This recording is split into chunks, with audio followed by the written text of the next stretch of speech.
Chhattisgarhi video देखने के लिए हमारे चैनल को सब्सक्राइब करें और दबाएं इस बेल आइकन को ताकि हमारे वीडियो के नोटिफिकेशन आपके पास पहुंचे।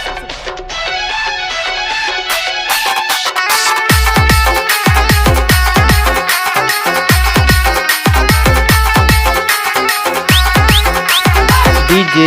SK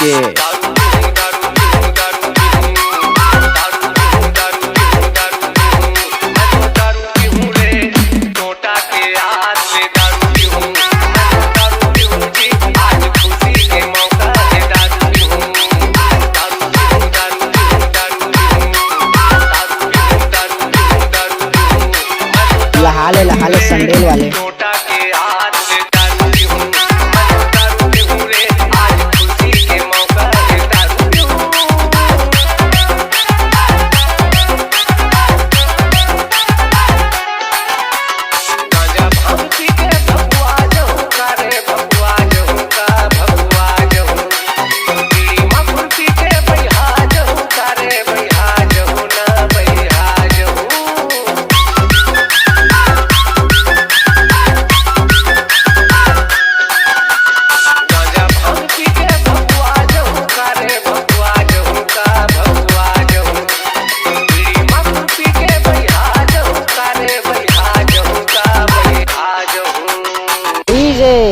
लीलाधर के बेटी संग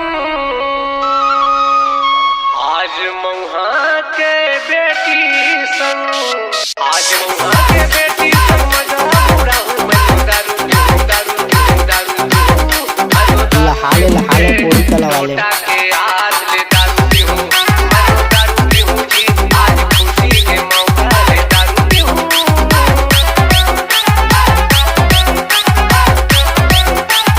DJ SK डीजे लगा के मैं नाच ले हूँ कारे मैं नाच ले हूँ का मैं नाच ले हूँ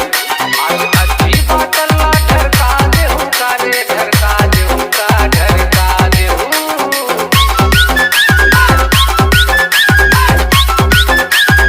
लहाले संडेल वाले डीजे लगा के मैं नाच ले हूँ कारे मैं नाच ले हूँ का मैं नाच ले हूँ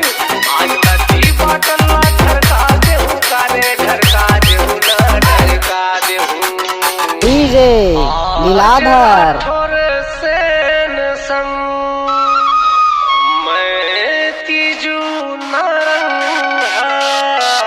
आज रात भर भैया संग पार्टी मना हूँ रे दारू दारू दारू मैं तो दारू पीऊँ रे टोटा के आज ले दारू पीऊँ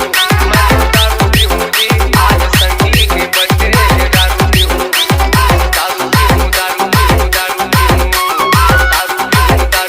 दारू पीऊँ लहाले कोड़ी कला वाले के आज ले दारू पीऊँ मैं तो दारू पीऊँ रे आज खुशी के मौका ले दारू पीऊँ मैं तो दारू पीऊँ रे मोर भाई के छठी ले दारू पीऊँ मैं तो दारू पीऊँ जी मोर संगी की हाँ ले दारू पीऊँ मैं तो दारू पीऊँ रे आज टोटा के आज ले दारू पीऊँ मैं तो दारू पीऊँ जी आज खुशी के मौका ले दारू पीऊँ DJ SK